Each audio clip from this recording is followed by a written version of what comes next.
Jonas, né?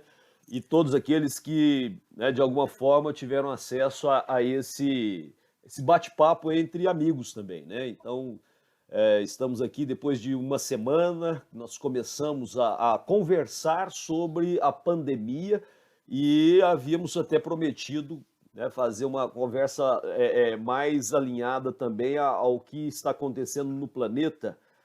Nossa discussão foi mais vinculada a Brasil, né, e há uma dinâmica muito grande aí com relação às ocorrências, né, a quantidade de mortos, as ações, né, dos governos. Então, resolvemos novamente bater um papo agora, né, puxando um pouco a linha para a discussão econômica global, fazendo algumas abordagens com relação a números também, né, inclusive números no Brasil e no mundo, né? Estamos aqui novamente os três, eu, Rogério Gonçalves, né, o professor Alisson Riceto e o professor Ivan Mendes, né?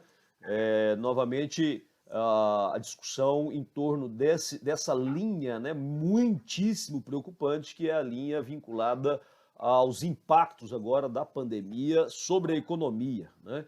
E aí eu gostaria que, né, os meus amigos, o professor Alisson e o professor Mendes, fizessem algumas abordagens preliminares sobre essa percepção mesmo, né, do que nós estamos vivenciando aí. Então, professor Alisson, por favor, né, fala para nós um pouquinho sobre essas percepções preliminares aí, hoje, dia 18 de maio, já com números assustadores, inclusive, né? Bom dia. Sim, sim. Bom dia.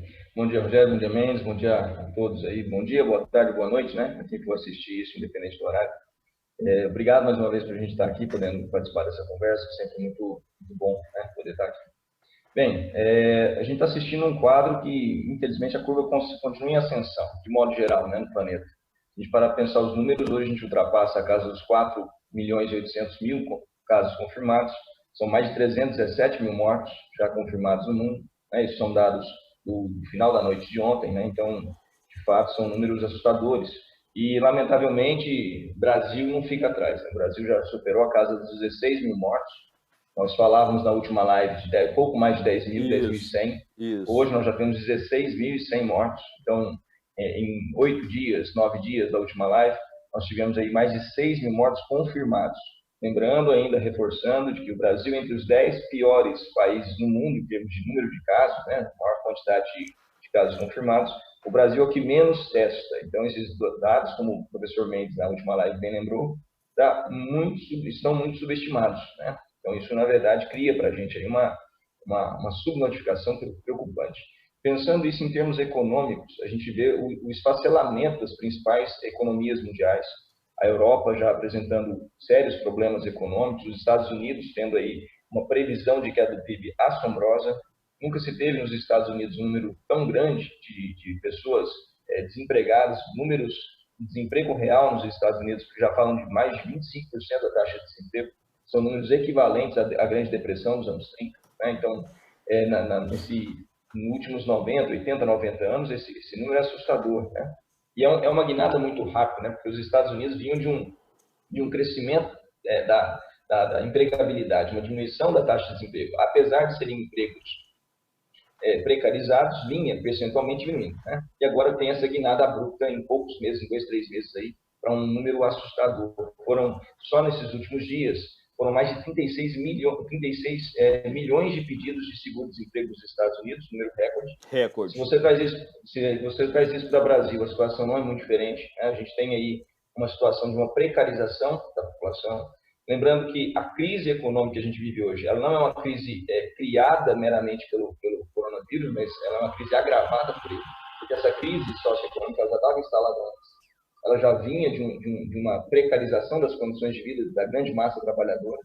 De 2014, 15, 16 para cá, esse quadro, pensando em Brasil, se aprofundou. A nível internacional, isso também foi visto. Né? Então, na verdade, a gente, lamentavelmente, chega num contexto aí de extrema turbulência econômica e social, né? Para além de sanitária, para além desse quadro. Doutor Mendes, fala para nós um pouco sobre essa questão. Bom dia, boa tarde, boa noite a todos. É um prazer mais uma vez estar aqui. podendo contribuir de uma forma humilde, mas sincera, né, a respeito do que está acontecendo em nível nacional e em nível mundial, não é? E eu acho que o Alisson pontuou muito bem, né, que a crise econômica precede a pandemia. A pandemia ela é um golpe de misericórdia numa economia que já estava cambaleante, né? Economia capitalista global que já estava mostrando sinais de esgotamento. Essa financiarização, né? O capitalismo financeiro mostra um esgarçamento também, né? Porque ele está desvinculado, desconectado da economia real, né? Então, o que a gente já vem observando na economia real antes da própria pandemia? Que a economia geral e real, né? A economia real, de um modo geral, não estava sendo capaz de criar empregos, não estava sendo capaz de apresentar um dinamismo que pudesse abarcar a população propriamente dita, as pessoas de carne e osso. A gente observou, né? Isso é mais ou menos consensual dentro da academia, dentro dos grandes debates, de que a economia capitalista ela já não vem sendo capaz de gerar dinamismo, não só do ponto de vista da empresa, mas do ponto de vista do trabalhador também, né? Parece que é um esgotamento do modelo capitalista convencional, né? Isso fez com que os investidores escapassem para a financiarização, para a compra e venda de papéis. Então, essa crise ela é anterior à própria pandemia. A pandemia veio desnudar, veio mostrar tudo isso, né? E como é que ela vem agindo de modo a agravar o problema da economia real? Porque ela quebrou o circuito do próprio capitalismo, né? As redes elas foram rompidas. Quando os aviões se encontram em solo, quando os aeroportos se encontram fechados, quando os hotéis se encontram fechados, quando não tem mais consumo no shopping, mesmo que alguns shoppings, né, de forma até de um descuido, reabrem as suas portas, não tem consumo, porque as pessoas estão apreensivas, muitas delas perderam o emprego, né? Então, é um cenário bastante complicado, que exige o quê? Para encerrar essa primeira parte da minha fala. Exige o quê?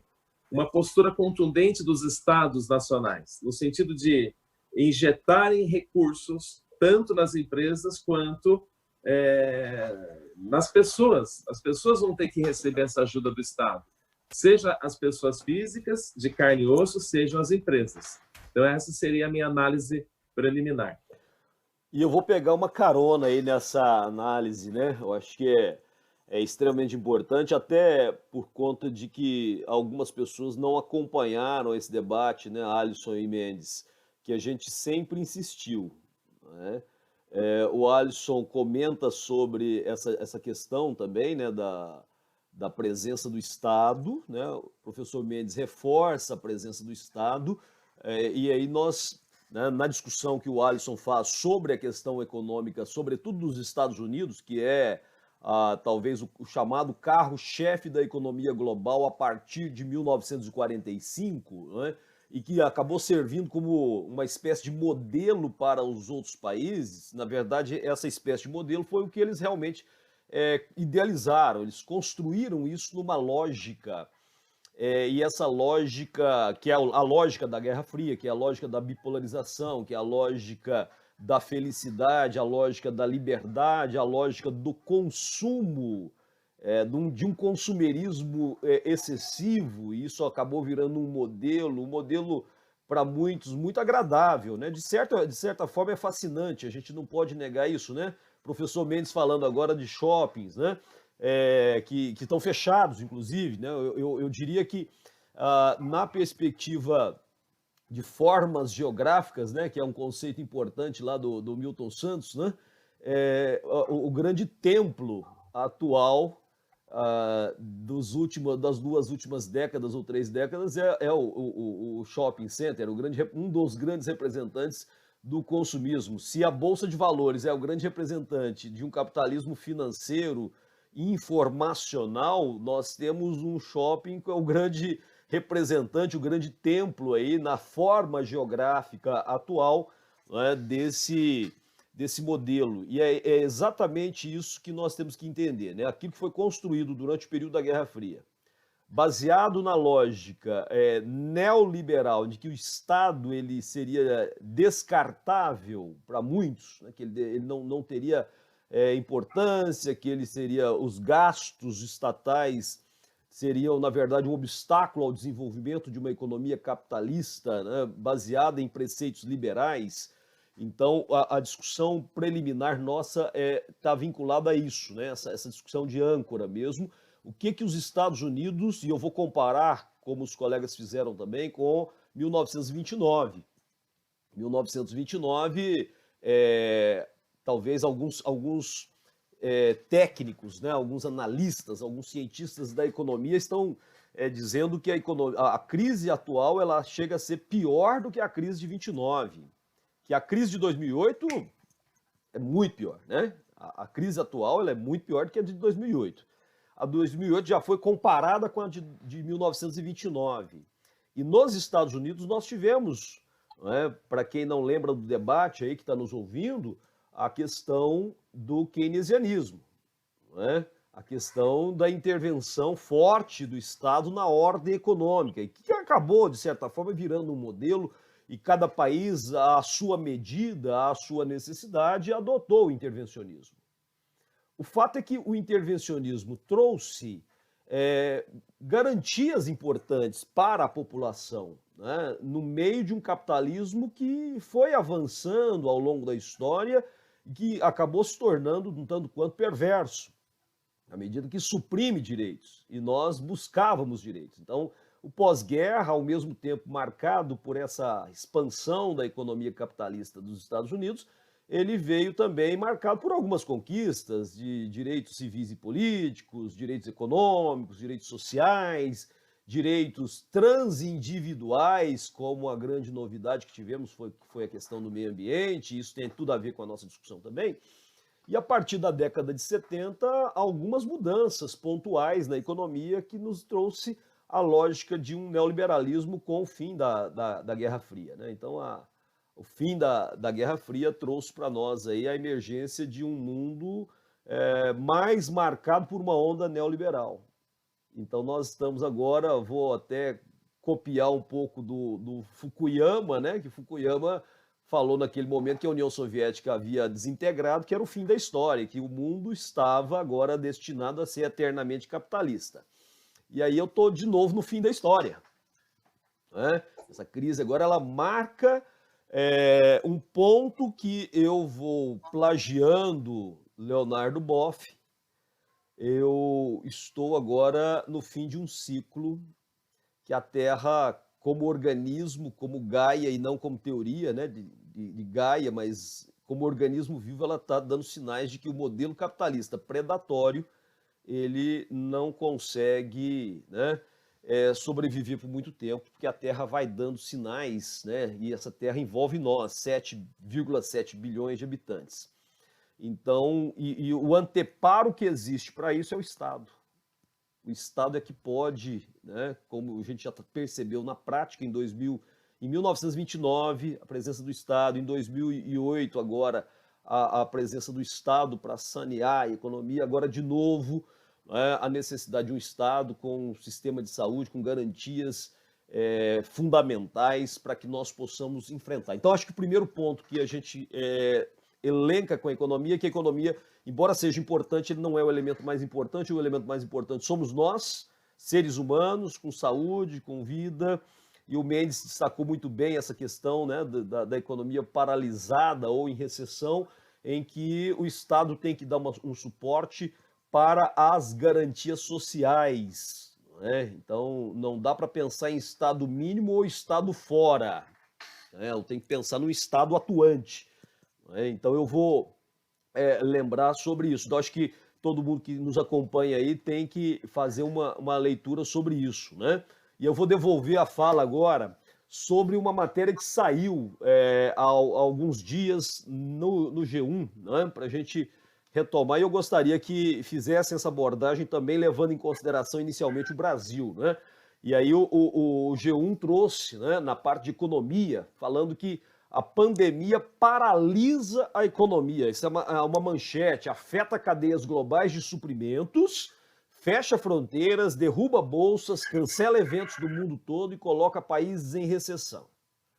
Então, esse é o nosso segundo ponto de debate. Eu gostaria que os colegas fizessem essa abordagem, levando em consideração a situação brasileira, antes ou depois, mas que fizesse essa abordagem. Mendes, você quer começar? Começo. Bom, levando-se em conta a situação brasileira, sendo direto e reto, o Brasil é um exemplo de tudo que não deve ser feito, do ponto de vista social e do ponto de vista ambiental.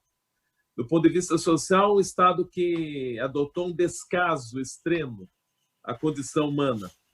Eu estava lembrando, enquanto você falava, Rogério, a respeito, eu estava lembrando da PEC do fim do mundo, Isso. Instituída no Brasil em 2016 ainda, nos primeiros meses do governo Temer. Isso. Né? Quando ele congela por 20 anos os gastos com saúde e educação. Tá? Então, esse Estado completamente amarrado, impedido, engessado, não é? Que é esse Estado que se chama neoliberal, mas está sabotando tudo. O trabalhador, o empresário, o meio ambiente, os povos que habitam o Brasil, sejam eles os povos capitalistas, as outras sociedades, as sociedades indígenas, quilombolas. Quer dizer, uma desconstrução total do ponto de vista social, da condição humana e do ponto de vista ambiental, do planeta Terra como organismo vivo. Muito bom. Nós vamos, senhor Mendes, ótimo. Nós vamos fazer o seguinte, nós vamos fazer um pequeno intervalo e vamos voltar com a fala do professor Alisson, né, sobre a mesma temática. Né? Em 2 minutinhos nós voltamos, né, depois do intervalo. Vamos tomar, só foi tomar um café, agora estamos de volta aí. Né? Então, aí dando continuidade, vamos ouvir agora o professor Alisson para fazer essas abordagens sobre as questões econômicas globais, levando em consideração o Brasil. Né? Professor Alisson.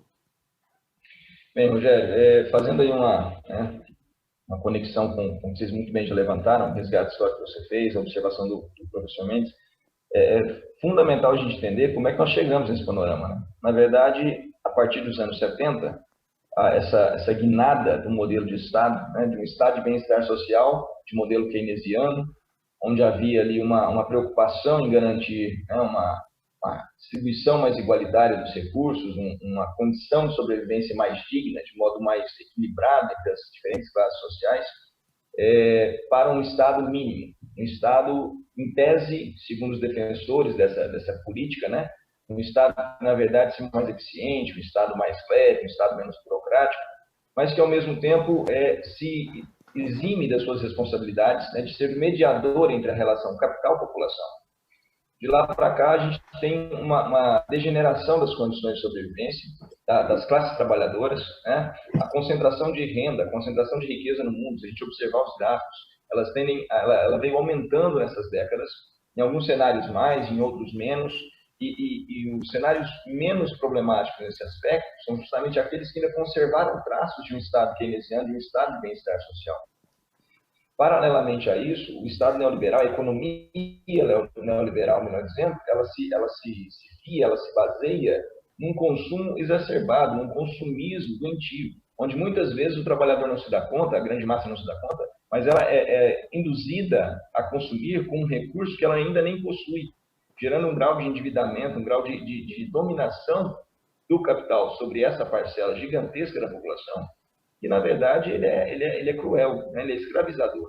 Né? O crédito, é a renda, é o capital fictício, que, na verdade, nem existe, nem foi gerada essa riqueza ainda, mas que já está sendo usado, né? Na forma de um crédito, na forma de um cartão de crédito, na forma de um cheque especial ou coisa parecida. Né?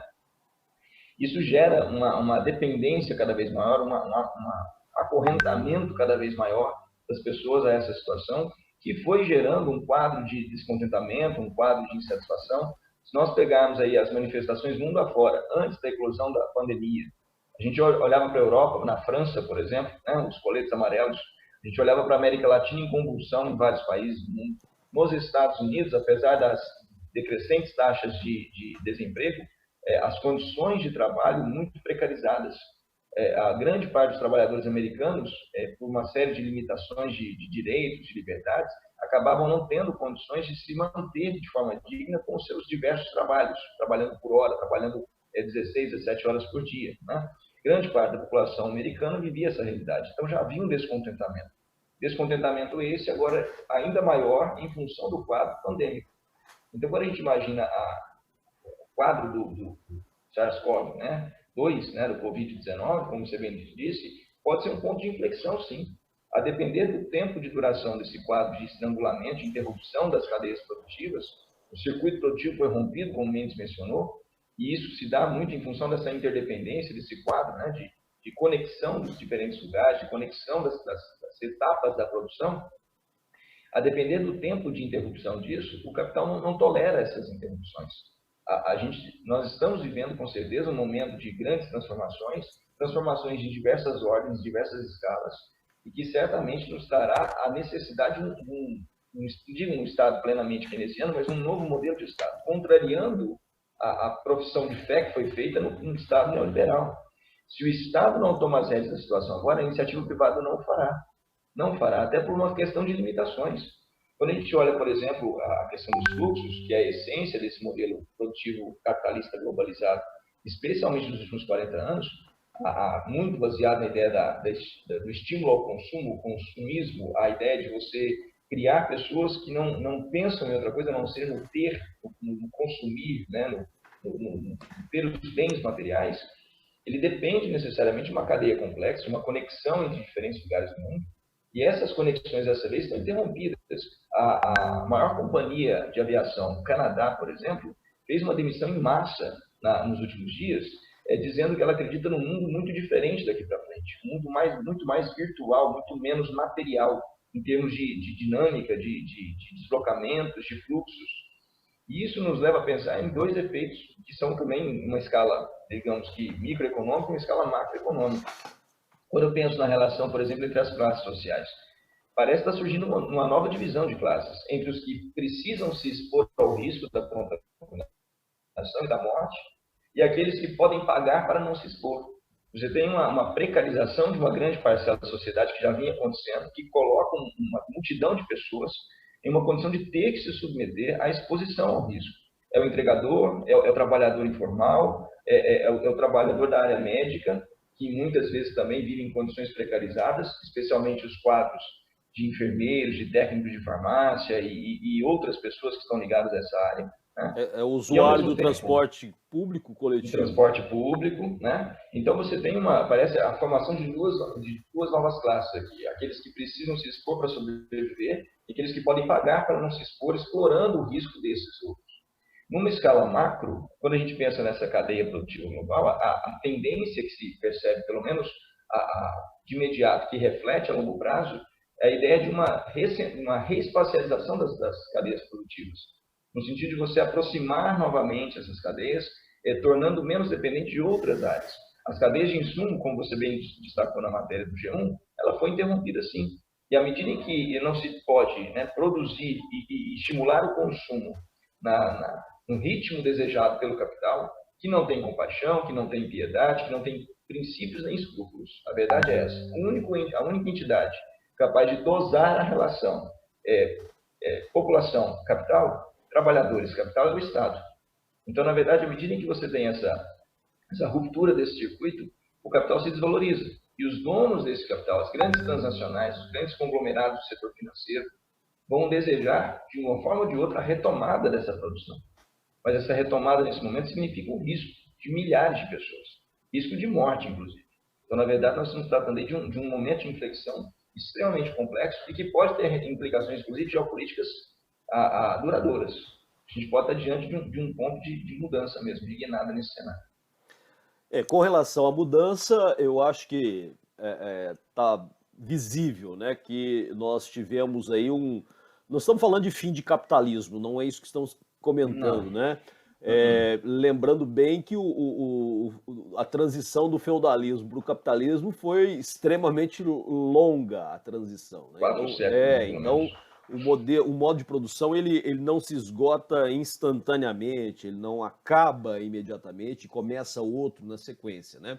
O que nós temos são transições, é isso que deve ser considerado. Então, ninguém está aqui torcendo para que o capitalismo acabe logo e comece outro modo de produção. Não é essa discussão, é para entender o que está acontecendo no momento.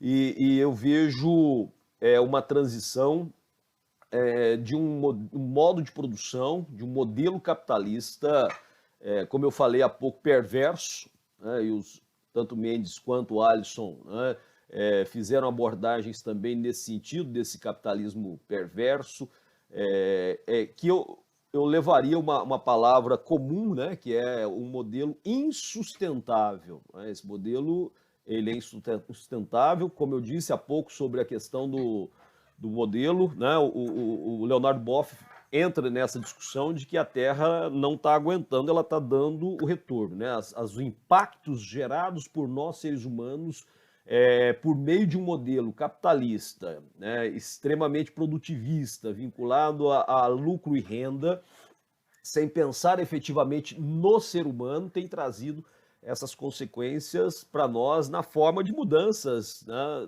do equilíbrio global. Né?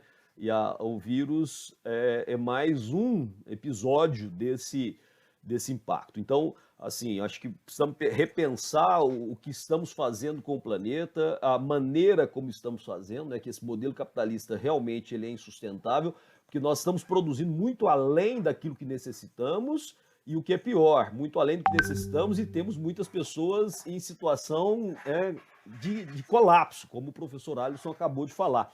E aí, na visão do mercado, na visão do Fundo Monetário Internacional, da OCDE, dos investidores, nós estamos num quadro de recessão. E o desamparo que se criou ao longo desse modelo, né, desde que surgiu lá com as revoluções industriais e suas transformações no pós-Segunda Guerra Mundial, o que tem feito é tirado a capacidade humana de subsistir, né, sendo altamente dependente de sistemas produtivos e agora, no pós-Segunda Guerra Mundial, de um sistema financeiro. Então, estamos, segundo o FMI, num quadro de recessão, e essa recessão tem um vínculo direto com o coronavírus, mas eu vou relembrar a fala do professor Mendes que o colapso já estava acontecendo, né? O corona é a gota d'água, mas nós já estamos em colapso há muito tempo. Somos uma crise há muito tempo, né? Tendo em vista, inclusive, a situação brasileira, né? Então, o problema é que você tem aí uma aceleração, né? Acho que a Leandro Carnal é feliz quando fala disso, né? Quando ele fala de, olha, as crises, as pandemias, na verdade, as guerras aceleram processos, né? Então, eu tenho, sem dúvida alguma, nós temos aceleração agora biotecnológica, por exemplo, né? Pesquisadores se debruçando em torno de uma vacina, quer dizer, aceleramos, né, tecnologias com as crises, com as guerras, com as epidemias, e aí, nesse caso, sim. E, lógico, né, aquelas economias bolha, como é o caso dos Estados Unidos, né? O maior PIB do planeta, mas como é que fica o gasto público em relação ao PIB do país, né? Passa de 100%, não é isso? É a situação de vários países na Europa, a situação de Japão, quer dizer, aqueles países desenvolvidos, cuja industrialização ocorreu nos séculos XVIII, XIX e início do século XX, esses países eles têm economias baseadas em bolhas, né? Quer dizer, extremamente fragilizadas. E aí a prova disso, até uma pergunta para os colegas agora sobre isso, né? Estava olhando que o número de mortos para 100 mil habitantes em países muito pobres, como Bangladesh, por exemplo, é infinitamente menor do que nos Estados Unidos ou na Bélgica, né? Eu gostaria que vocês falassem um pouco dessa questão, né, do impacto na economia desses países, né, do mundo velho, rico, com alguns países pobres, né? Tudo bem que o que a gente imagina é que o impacto, né, no caso da China, por exemplo, né, o impacto nesses países mais industrializados ou mais populosos seja diferente de países não industrializados, países cujo saneamento básico não seja tão, né, satisfatório e assim por diante. Como é que é a análise disso? Vocês conseguiram observar algum padrão nisso? do ponto de vista ainda econômico, mas um padrão de impactos sociais. O Mendes falou do desemprego agora há pouco, né? Queria que o Alisson falasse um pouquinho, né? E o Mendes também sobre essa questão. Bem, assim, Rogério, quando a gente observa o quadro, né, os Estados Unidos como né, grandes motores da economia global, sempre é um maior foco, né, de análise, ele juntamente com a China. O que a gente percebe é que, na verdade, existe aí nos Estados Unidos especificamente, esse quadro, né, pandêmico, essa situação exorbitante, tendo ele hoje um dos hotspots, aí, um dos pontos quentes, né, do cenário global, muito se deve a essa falta da presença do Estado no setor público. Os Estados Unidos não possuem um sistema público universal de saúde como o Brasil possui, por exemplo, como outros países, exemplo de europeus, possuem, né? E isso debilita muito a condição das parcelas mais marginalizadas da população, né? Precarizadas da população, buscarem tratamento médico. Então, na verdade, os Estados Unidos estão hoje entre os países que mais testam no mundo, mas, ao mesmo tempo, ainda assim, não se acredita que o quadro seja apenas esse. Fatalmente, até o final dessa semana, eles chegaram a mais de 100 mil mortos. Hoje já estão em mais de 91 mil. Né? Em números por milhão, é um número também preocupante, né, de número de mortos. Então, isso se deve muito a essa ideia, que você bem ressaltou, o investimento público. Né? O investimento público americano, o Estado americano, né, tido como grande defensor das liberdades individuais, do liberalismo econômico, ele, na verdade, ele precariza esse acesso, essa condição de sobrevivência da população, quando ele não reverte os impostos recolhidos, por exemplo, nesse sistema. Né? O que torna o Brasil, nesse momento, apesar do sucateamento que nós falamos na live passada, ainda melhor do que a condição americana nesse aspecto. Né? Testamos muito menos, temos um quadro subestimado, sim, isso não se questiona, mas, ao mesmo tempo, é uma realidade ainda um pouco melhor que a americana em função disso.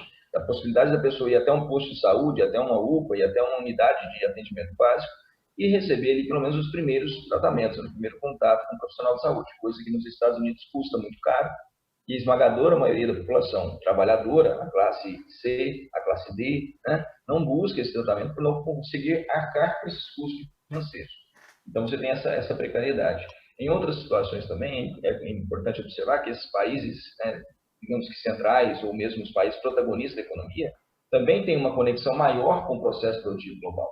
Também vivem mais esse cenário dos fluxos, né, do deslocamento de pessoas, e por isso também convivem mais com o número de mortes. O Reino Unido, por exemplo, né, tem uma das maiores taxas de mortalidade, está entre o maior número de mortos, superando inclusive a Itália, superando inclusive a Espanha. Né? Salvo engano, hoje ele está entre o segundo ou terceiro número de mortos no mundo. Né? E também vive uma situação precarizada, mesmo tendo ali algum vestígio ainda de estado de bem-estar, algumas condições. Lembro que foi lá, que na Europa, né, no Reino Unido, que o neoliberalismo ganhou força com a Margaret Thatcher. Então, nesse quadro, a gente percebe aí essa situação. Né? Então, olhando para isso, a gente nota que, mesmo sendo ali tomado como uma grande referência, a precarização das condições de vida do trabalhador, da grande massa, também acontece nesses países centrais. E agora paga-se caro por isso. Se o Brasil vai pagar caro por isso, pela desigualdade socioeconômica, historicamente enraizada, estruturalmente posta e mantida, né, pelas elites, com uma série de objetivos específicos, né, pelo menos por parte dela. Né. Nós vamos pagar caro por isso, os Estados Unidos estão pagando caro também pela pseudo-melhoria da economia americana. Né. Quando eu falo de uma taxa de desemprego entre as menores da história, o Trump há pouco tempo se gabava disso, quais são as condições desse trabalhador? De fato, um trabalho digno, que remunera dignamente, que dá condições de sobrevivência digna a esse trabalhador? Os resultados estão sendo vistos agora. Parece que não, né? Professor Mendes. Eu estava tentando botar a cachola para funcionar aqui em cima da realidade brasileira, né? E eu acho que tem um dado que a gente tem que considerar aí, no caso do Brasil, por exemplo, que é o fato de existir uma elite nesse país aqui, muito rica, muito poderosa, muito endinheirada, muito empoderada. E essa classe média, média-alta, ela é uma classe média, média-alta que está conectada com o circuito internacional, estava conectada com o circuito internacional, ligado ao turismo, né, ao glamour das viagens internacionais. E me parece que isso explica por que o Brasil teve uma explosão de casos em comparação, por exemplo, com a Índia. que é um dos BRICS, por exemplo, Isso, a própria isso. China, né? Então, o que aconteceu no primeiro momento foi isso. As elites que viajam muito, né, vão diversas vezes por ano para a Europa, para os Estados Unidos, né? Tem gente que vai fazer o cabelo na Itália, ou ia. Tem gente que quer cortar o cabelo na Europa, arrumar Comprar o cabelo na roupa, Europa, não comprar é? roupa, né? Comprar roupa, Perfume. exatamente. Então, essa banalização das viagens dessa elite brasileira, me parece que também contribuiu decisivamente para a explosão de casos no Brasil. Então, a elite trouxe a doença e, claro, que depois ela foi se espalhar e atingir mais a população mais vulnerável, a população mais pobre, né?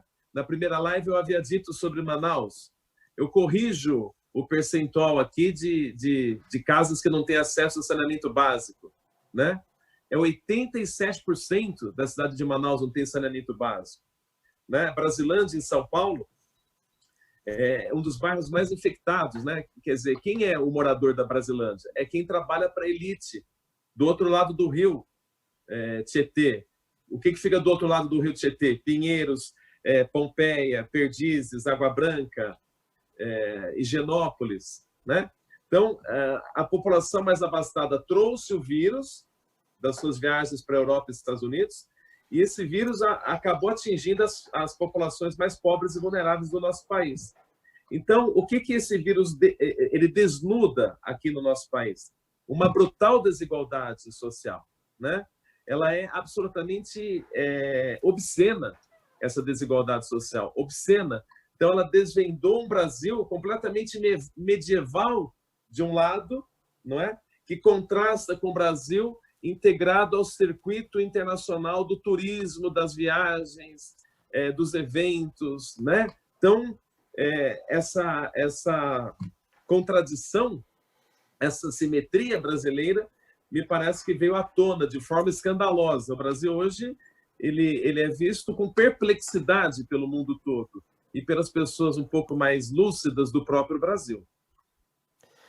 Lamentavelmente, nós, né, avançamos negativamente aí nessa questão da pandemia, né, dos números.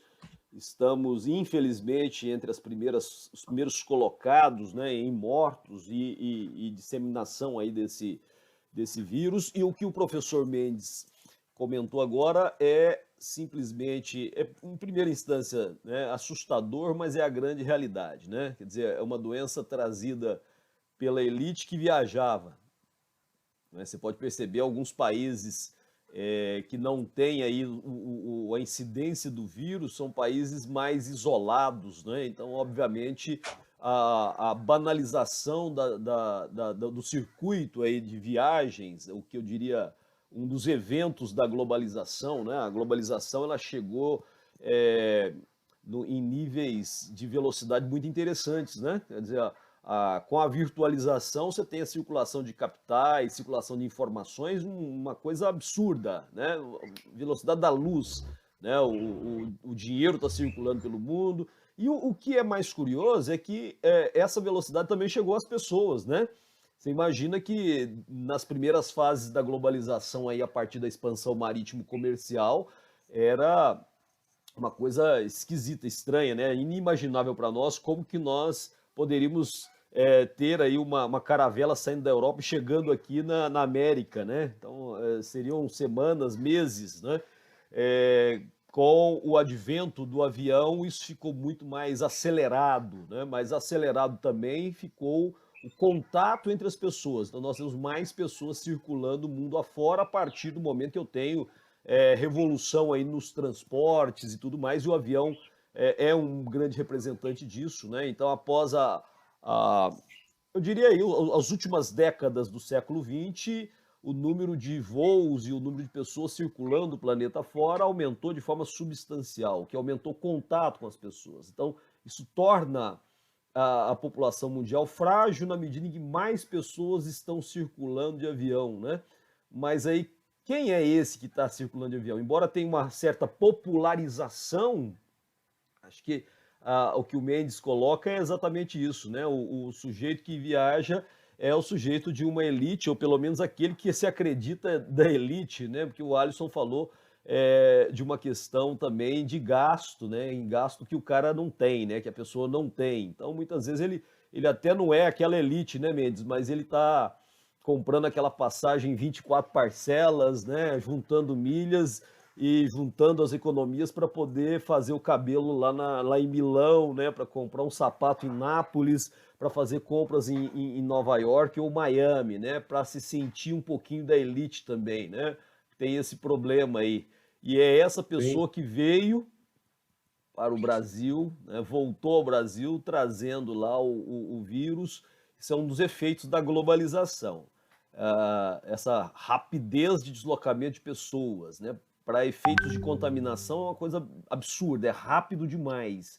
E isso gerou um fenômeno meio que anti-globalização, né? E os países começaram a ter que se fechar, os voos diminuíram, né? As companhias estão paradas, né? Companhias como a Gol, por exemplo, né? Que estão na Bolsa de Valores, né? Caíram aí em torno de 80% do valor acumulado aí no mês passado, né? Então, porque a procura diminuiu brutalmente. Então, assim, o que a gente vive agora, embora não seja o fim do capitalismo, é uma grande transformação na medida em que você cessa fluxos, né? E de volta o Milton Santos com essa discussão, né? Então, e aí nós temos que ficar mais fixos, né?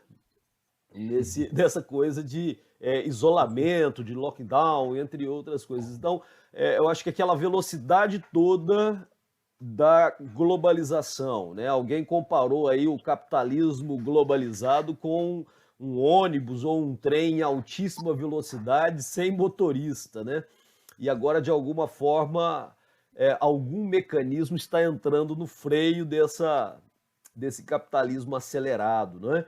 Então, esse é o cenário. Eu vou pedir para os colegas fazerem as abordagens finais aí para a gente fazer o encerramento, né? Fazer uma discussão, um debate, um resumo, alguma coisa que possa ajudar, né, as pessoas a raciocinarem um pouquinho mais sobre essa situação. E é bem provável, estou pensando aqui comigo, viu, colegas, que nós vamos ter que voltar a essa discussão, porque semana que vem deve ter outras novidades, então vai ser difícil sair desse assunto, né? Lamentavelmente, né? Professor Alisson, o que você me diz sobre isso? Bem, primeiro, digo que estou feliz demais de estar participando disso aqui. Esclarecedor e enriquecedor, eu particularmente tenho muito orgulho de fazer parte desse trio, desse quarteto, né? O Jorge em breve estará conosco, que sempre traz tantas coisas para a gente refletir. Assim como o Mendes há pouco, eu tentei fazer algumas conexões do que a gente conversou aqui, e a gente é tão rico, né? Lamentavelmente é tão rico no aspecto triste da análise, né? Das consequências socioeconômicas, ambientais, né? Sanitárias, que são preocupantes e lamentáveis pelos números, mas ao mesmo tempo é um debate tão rico e tão cheio de milímetros, de meandros, que a gente sim, certamente vai ter que voltar nisso. Quando você fala, Rogério, da questão de não ser efetivamente o fim do sistema, óbvio, é fato, né? Nós temos isso mesmo, não é o fim do sistema, o sistema ainda tentará se adaptar, né? Sofrerá uma nova mutação, como sofreu no pós-guerra com o Estado keynesiano. Vale ressaltar que aquilo foi fruto de um acordo entre as parcelas donas do capital e o Estado, os porque havia uma ameaça do New Deal, real. né? Os inventores do New Deal. Havia uma ameaça real ao sistema, havia um sistema alternativo, né, liderado por uma superpotência naquele momento, uma superpotência que se colocava, né, como um dos membros dos aliados, fundamental no contexto da Segunda Guerra, do desfecho que a Terra teve, que a Segunda Guerra teve, e ao mesmo tempo era um concorrente direto. Então era necessário convencer o mundo de que o modelo ocidental capitalista, né, naquele momento ele também era benevolente, ele também era preocupado com as questões socioeconômicas e, portanto, ele era também um melhor para se viver, né? Fazendo aí a concorrência ideológica, a concorrência no íntimo, né? No subconsciente das pessoas. Também é muito interessante quando você coloca que, na verdade, as pessoas elas nem são efetivamente essa elite, mas se entendem como sendo. Isso nos leva à ideia do fetiche, né? Do desejo por integrar, né? De se sentir parte de algo que, na verdade, ela é tão vítima quanto, mas se enxerga como protagonista, né? O que é um grande equívoco. E aí, quando a gente para pensar nas várias possibilidades, você bem disse que a gente né, precisa voltar nisso, então fica talvez até como uma provocação para a nossa próxima conversa. Quando eu penso no cenário como um todo, o Mendes fez uma exemplificação muito bem feita, né, muito feliz, que foi de encontro com aquilo que eu disse há pouco, da ideia de que parece que estão surgindo novas, eu não diria talvez classes, mas novos grupos sociais de contraposição.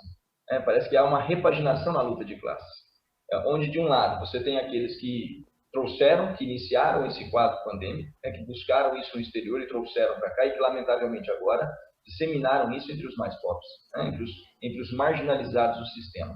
Marginalizados, porém, incluídos na medida do desejo daqueles que protagonizam o sistema, Quando ele tem acesso à tecnologia, ao smartphone ou algo parecido, essa parcela, ainda que marginalizada, ela acaba sendo também massa nesse processo todo, Quando a gente pensa em quem pode se defender do vírus, fazendo a sua reclusão, o empresário, da pessoa abastada, e quem, na verdade, é obrigado a se expor, porque ele precisa da renda de hoje para comer hoje e para tentar sobreviver amanhã.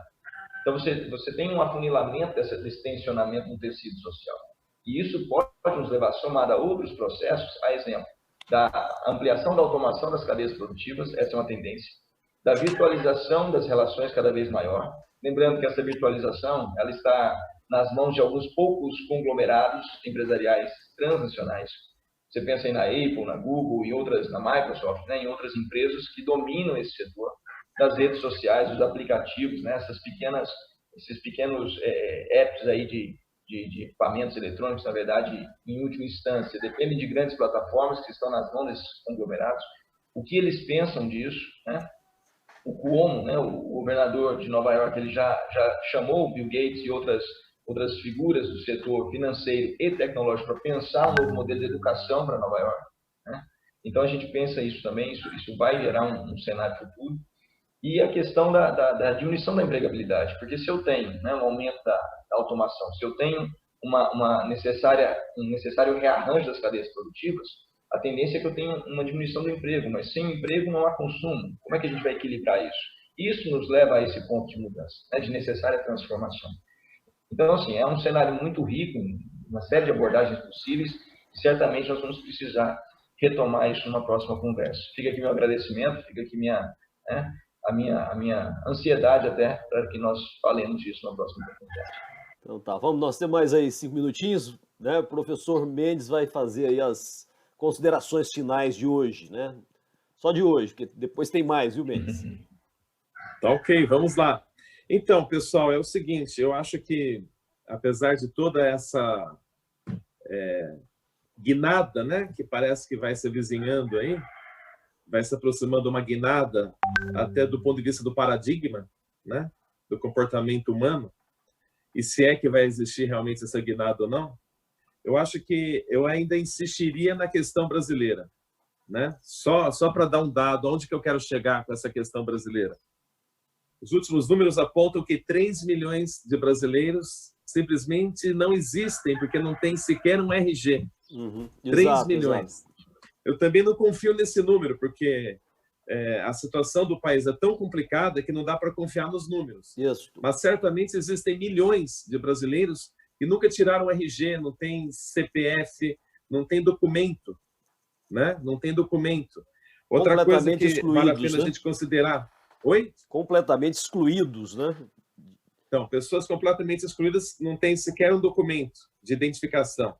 E soma-se a isso o apartheid digital, que também apareceu no nosso país, que a gente não tinha noção. A grande maioria da população brasileira que tem acesso à internet é muito precário. Não é por fibra ótica, E que tipo de internet eles têm, Qual é o tipo de viagem pela internet que essas pessoas fazem, se é que elas têm acesso realmente à internet, Então, eu acho que isso tudo mostrou um Brasil completamente ainda em construção. Está tudo por fazer no nosso país ainda, do ponto de vista social, do ponto de vista das condições humanas, independentemente de ser partido de direita e ser partido de esquerda.